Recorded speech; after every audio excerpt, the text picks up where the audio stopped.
Mga kapuso, kung hisgutan ang Siargao Island, unsa ba ang unang musulod sa inyong huna-huna? Syempre, walay lain pa, kundi ang manindot nga beaches sa maong isla.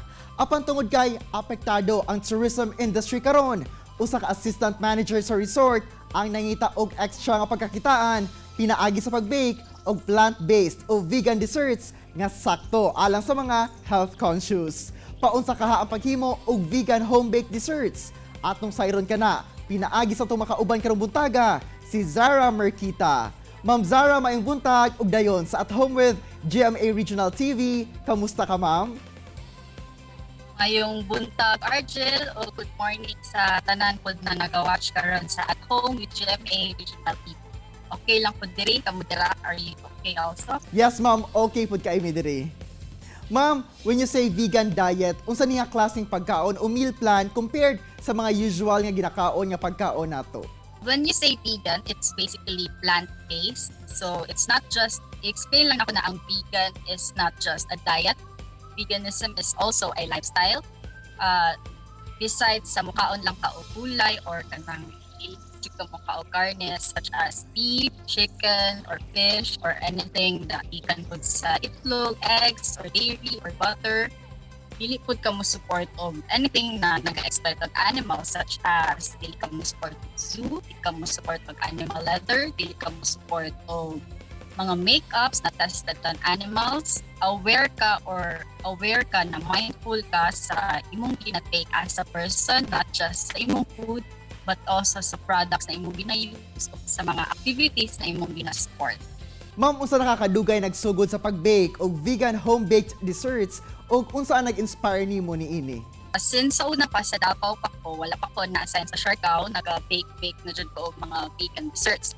Kaya for me, transitioning to a vegan lifestyle, kay it's easy for me, dili mo kaon og karne, kay dili mo ko gulay. So, ang lisod lang dyan sa buha is makaon o ka ng mga pastries. Kaya ang pastries, essential yes sa pastries, ang butter, ang egg, or anything na vegan sa dairy. So, why not make my own vegan desserts para at least I have my own, makabaon ko my own. Kay hilikod ko og mga sweets. Dili dyan ako hala sa kuha. I have a sweet tooth. Ma'am, sa tanang common ingredients sa baking, ngano non-meat and non-livestock produced products ang imong napili nga himuong appeal sa ingredients o unsa ang imong gina-advocate?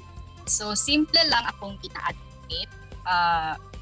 When you say vegan, ang uban manggod pag misconception na ang vegan mukaon lang green leafy vegetables, mukaon lang gulay, mukaon lang prutas, wala na ilaing ginakaon.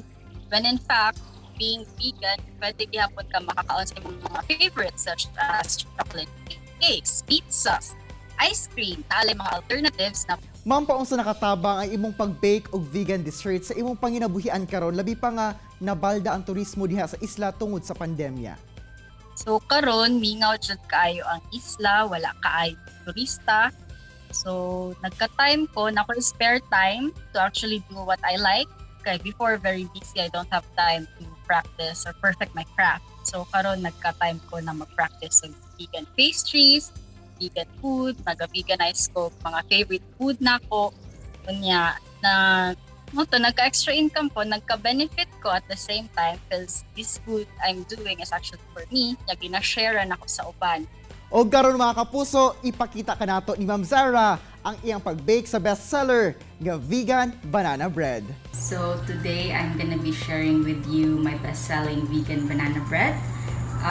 The most important thing of course you need is a banana. So the secret para lami ang banana bread nimo ug tamis siya, kailangan overripe imong gamiton para no need to add sugar and creamy pud siya. So I prepared my ingredients. I have here the wet and dry ingredients. For my dry ingredients, I just have the basics, just the flour, baking soda, baking powder. And for the wet ingredients, I have the oil together with the mashed banana later. I will mash it later. And I have here assorted nuts. I have here cashews, almonds, and walnuts, but you can add any nuts you like. And I also have a vegan dark chocolate chips.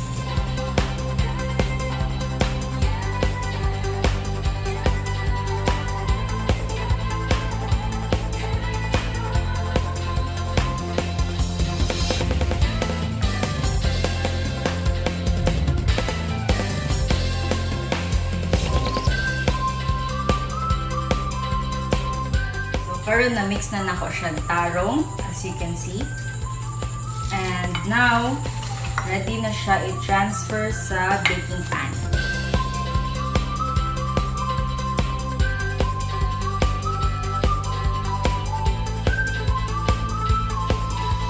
And now, it's nicely flattened out sa baking pan.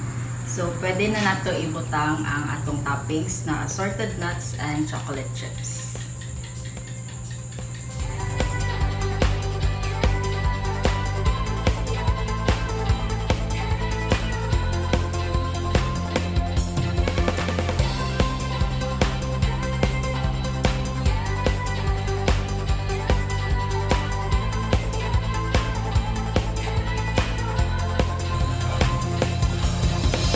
So 40 minutes is up and the vegan banana bread is ready. It's 100% egg and dairy free, so it's purely vegan. Alright, kay salamat Ma'am Zhara for sharing your story ug pagtudlo sab sa pag-bake og healthy nga dessert. Kini ang At Home with GMA Regional TV.